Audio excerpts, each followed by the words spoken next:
درود پڑھ پڑھ کر. اب دیکھیے کہہ رہا ہے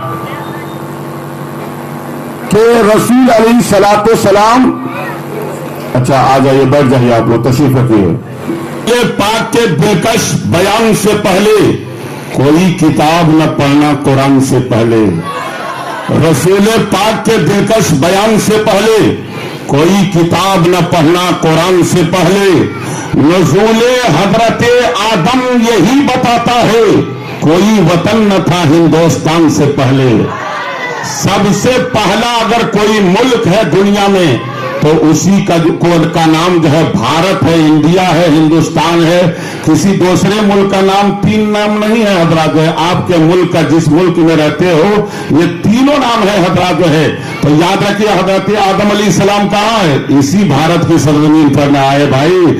سب سے پہلے دنیا میں اگر کوئی نبی آ رہا ہے تو وہ مکہ شریف میں, مدینہ شریف میں نہیں آ رہا ہے, اسی بھارت کی سرزمین پر آ رہا ہے ادیان ملت اسلامیہ. اور میرا خواجہ مہان ہے اسی لیے تو ہے ہندوستان ہے.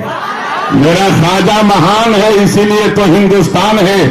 تو حضرات جو ہے یاد رکھیے, آج تو ماحول بڑا جو ہے الٹا سیدھا نوجوانوں نظر آ رہا ہے, لیکن یاد رکھیے جو ہے حضرات جو ہے یہ سب کا احسان ہے. 1947 میں جو انگریزوں سے جو ہے لڑائی لڑی گئی تھی تو حضرات جو ہے کسی ایک قوم نے نہیں لڑا تھا, سب نے مل کر لڑائی لڑی تھی میرے ملت کے نوجوانوں. اور آج اگر مسلمانوں کا شجرہ دیکھنے کے لیے جاؤ گے نا تو انڈیا گیٹ پر سب سے زیادہ اگر شہادت کا جام پیا ہے کسی نے تو کوئی اور نہیں تھا, مسلمان تھے سب سے زیادہ. یہاں تک کہ دلی کی جامع مسجد سے لے کر لاہور تک ہر پیڑ پر علماء کرام کی لاشوں کو ٹانگ دیا گیا تھا ہندوستان ملت اسلامیہ. اس بھارت کو آزاد کرایا ہے مسلمانوں نے میرے ملت کے نوجوانوں, سب نے آزاد کرایا ہے میرے ملت کے نوجوانوں. لیکن یہ بھارت مہان اسی طرح سے نہیں بنا ہے. تو حضرات جو ہے یاد رکھیے یہ جناب ضیاء الحق صاحب کے گھر پر ان کے صاحبزادے کی شادی ہے اور اسی نسبت سے میں نے قرآن کی آیت کریمہ کو عنوان تقریر بنایا ہے. آپ جس عنوان پر آپ کہیں گے اس عنوان پر میں تقریر کروں گا, لیکن میں نے اسی حساب سے جو ہے بنایا ہے حضرات جو ہے, اس لیے کہ جو ہے یاد رکھیے جن کے گھر کے آنگن میں بیٹیاں نہیں ہوتی ان کے گھر میں جنت کی کھیتیاں نہیں ہوتی. سبحان اللہ بول دیجئے, زور سے بولیے. جن کے گھر کے آنگن میں بیٹیاں نہیں ہوتی ان کے گھر میں جنت کی کھیتیاں نہیں ہوتی. اور میرے گھر کی ملکہ بھی روٹیاں بناتی ہے, ماں کے ہاتھ کے جیسے روٹیاں نہیں ہوتی.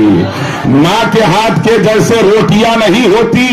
میرے گھر کی ملکہ بھی روٹیاں بناتی ہے, ماں کے ہاتھ کے جیسے روٹیاں نہیں ہوتی.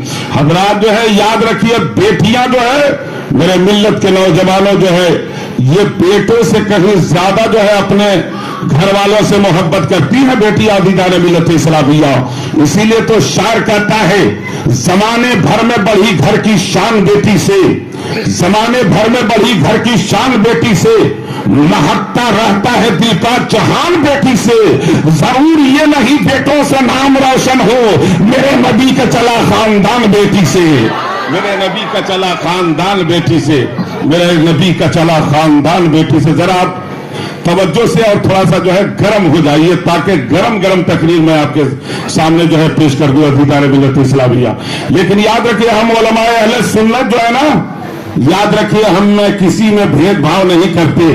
ہندو بھی یہی کا ہے, مسلمان بھی یہی کا ہے, کوئی جو ہے کسی سے دوری نہیں ہے عزیزان ملت اسلامیہ.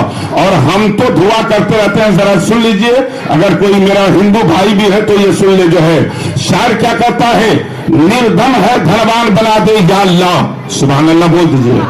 نردھن ہے دھنوان بنا دے یا اللہ, وحشی ہے انسان بنا دے یا اللہ. نردھن ہے دھنوان بنا دے یا اللہ, وحشی ہے انسان بنا دے یا اللہ. ہندو مسلم ایک ہی تھالی میں کھائے ایسا ہندوستان بنا دے یا اللہ, ایسا ہندوستان بنا دے یا اللہ. ہندو مسلم ایک ہی تھالی میں کھائے ایسا ہندوستان بنا دے یا اللہ. اور حضرات جو سنیے, ملے گی منزل مقصود